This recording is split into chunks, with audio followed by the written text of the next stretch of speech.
I have to say it's extremely hard to analyze this movie as a movie, and not how it made me feel versus whether the movie was actually good or not. So this is going to be a more serious review. Baron Zemo was one of the 8 Winter Soldiers along with Bucky. When all of them tried to escape, only him and Bucky actually do. The others were frozen while Bucky and Zemo went into hiding. Meanwhile, in the present, Captain America, Falcon, Black Widow, and Scarlet Witch are trying to stop Crossbones from stealing a bioweapon. During a fight between Cap and Crossbones, Crossbones tries to blow himself up while Cap is standing on top of him. Scarlet Witch contains the explosion with her powers, but accidentally lifts him into a building and he explodes. All the Avengers get called in to sign a contract with the United Nations.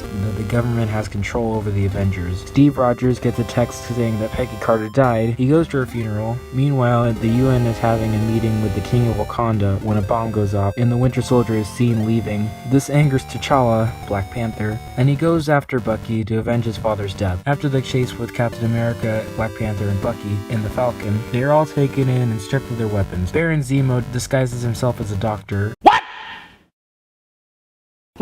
He tries to take out a red book with all of Bucky's trigger words, one of them being homecoming, but we'll get to that later. Bucky goes crazy and tries to break out. Cap knocks him out and takes him to a remote location where the Winter Soldiers are like, "I'm cool, bro." And the government's all like, "Go find Captain America, Iron Man, and take him in." Agent 13, Peggy Carter's niece, brings Cap, Bucky, and Falcon their weapons. Hawkeye comes out of retirement straight out of nowhere and breaks Scarlet Witch out of the Avengers facility. Then they recruit Iron Man and head for a German airport where they go to hijack a plane. Getting a little bit terroristy there, Cap. Meanwhile, Stark recruits Spider-Man and they face off. Bucky and Cap get in a plane. Rhodey accidentally gets shot down by the Vision and nearly paralyzed. And then Iron Man puts Scarlet Witch, Ant-Man, Falcon, and Hawkeye into a maximum security prison just for superheroes. He then finds out that Baron Zemo disguised himself as the Winter Soldier. General Dickweed isn't listening to Tony, so he goes to follow Cap and Bucky to the place where they are holding all the Winter Soldiers. Black Panther soon follows them too. Tony shows up and is all like, "It's cool, bro." Then they find that Baron Zemo had killed all the other Winter Soldiers. Then he shows Tony Stark a video of the Winter Soldier killing his parents. Bucky and Cap by Iron Man. Cap wins and Bucky and Iron Man get knocked out. Cap sends a letter to Iron Man saying he's sorry for not telling him ahead of time, and then Cap breaks out all the superheroes from his side that got put in the maximum security prison. The end credits shows Winter Soldier going back into cryo freeze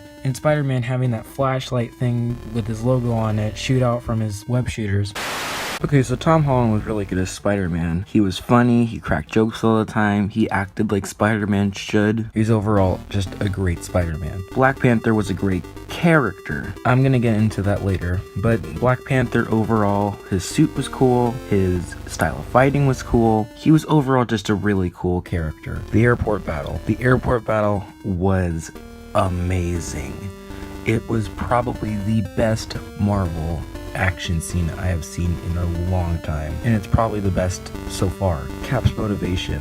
Captain America's motivation was great. Cap's motivation was great because it was his best friend. And that's what makes Captain America's character more human and not just goody two-shoes, "Oh, always eat your vegetables, kids" kind of superhero. At least like he was in the Avengers. The action scenes overall, including the airport battle of course, they were really like gritty, and each punch really just felt like you were getting hit in the stomach. Alright, let's talk about the negatives. It was hard to root for Tony Stark. I mean, especially because in the last Captain America movie, the Avengers used to work for S.H.I.E.L.D. and then S.H.I.E.L.D. turned out to be Hydra. So why would they want to go back to serving for a government facility or whatever it is, any like higher power, if they know that any higher power can be corrupted, including S.H.I.E.L.D. Also, Tony Stark's motivation, I hated that there was like such a sudden change when Baron Zemo showed Tony Stark the video of his parents dying by the Winter Soldier. I just felt it was unneeded, and while we moved the entire motivation out of nowhere, they literally could have just cut out the entire movie and just had that last scene, and that could have been the movie. I'm not saying it would have been interesting, I'm just saying